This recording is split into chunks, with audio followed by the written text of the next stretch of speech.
Our next leader hails from small-town Quebec, though if you ask her where her home is, she'll proudly say Regina, Saskatchewan. Now, she is a trailblazer for women in the RCMP, really a first lady in her field. Meet Commanding Officer of Depot and Chief Superintendent Louise Lafrance. Did you always dream of being a police officer? I really wanted to be a police officer, did not think I would have the opportunity. So in '84, you were at the Mont Laurier Police Force. You were the first female there. I was. How were you received? It was challenging. I would answer the call in the police car, and it says, "There's somebody else there." And I'd say, "No, I'm the only one on duty. Can I help you?" And some would say, "I'll wait for a male to take the call." And I said, "Well, I guess they're." In 1984. In '84. In 1984. How did you convince yourself then to stay in that and to push through? It was fueling me to be even stronger. Now I look back and I say, "Wow, that was something." But I'm glad, you know, we females went through that, and it's for me, it's over now. We're there. Un policier qui a laissé une marque au Québec. A police officer that really left a mark on Quebec. What was that mark, in your opinion? Back in the day, and that's not that long ago, we're talking 28, 29 years ago, but being sensitive and being kind was seen and perceived as a weakness as a police officer. And you know, you have to be more tough, you have to be more like other people. And I never believed that you should be like other people. I think you have to be yourself. You had to make your mark, you had to go through all those challenges, but then to join the RCMP, you had to move here. I wanted to learn English. I did not speak English when I came to Depot. I came to an English troop and I had to learn. I would write by sound, and in the evening I would try to translate in my head. It worked. Every day I learned a new word, and sometimes bad ones. But as a French Canadian, did you feel any racism? To be honest, yes. Sometimes I do see it, sometimes because I have that accent. People kind of turn around, and sometimes you hear comments about Quebec. In fact, I find that Saskatchewan and Regina are very, very similar to Quebec and the people in Quebec and what they believe in and what they stand for. And the only difference between people in Quebec and people in the rest of the country is language. That's it. How do you make this profession attractive to women? You think of more than 300 lawsuits filed right now over alleged sexual harassment, over abuse. Did the RCMP make mistakes? Absolutely.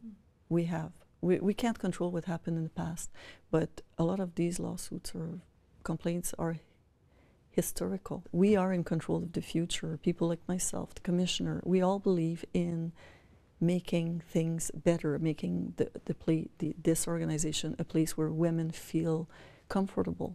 As a woman who had 3 children, I went through having to almost apologize for being pregnant, feeling guilty because I had to take a maternity leave. The comments and the condescending comments you'd have because you're female, you're leaving your children. My husband had to go a few times to Latvia for 5 weeks at a time.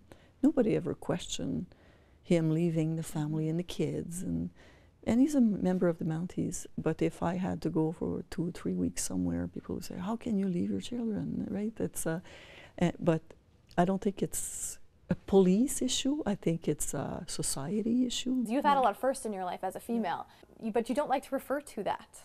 That's right. Why is that? Well, because I think we're beyond that now. The day Bev Busson was named the first female commissioner in the RCMP, and she was such a wonderful commissioner that's it. We were there. Each time that somebody says we need more females in a higher rank, you just took away from the accomplishment of that female. Nobody wants to get a job because you're a female.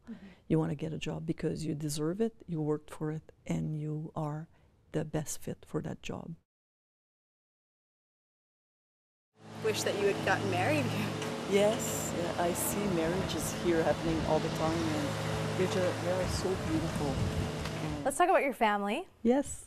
You're married to a staff sergeant. Yes. So also in the RCMP. Yeah. Who outranks who? Can I ask that question? I outrank him. Yes. How does that work? I mean, who's the boss at home? How does that work? Well, The boss at home, that's a good question.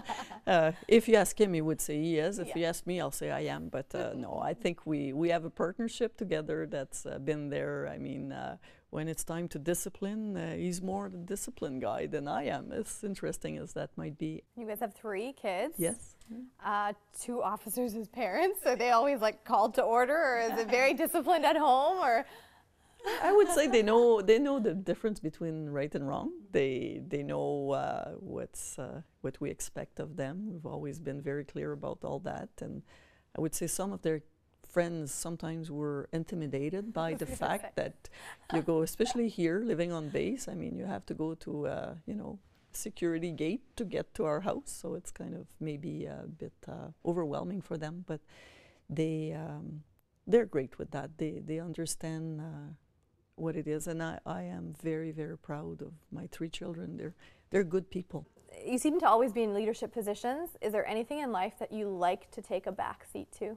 I do enjoy just sitting back and watching an event like the celebration of a graduation without having no involvement other than being the parent that's annoying by taking pictures and just being that person, embarrassing your kid on the dance floor because you want that close-up of him and the young lady, and I enjoy that. Many kids consider RCMP officers superheroes.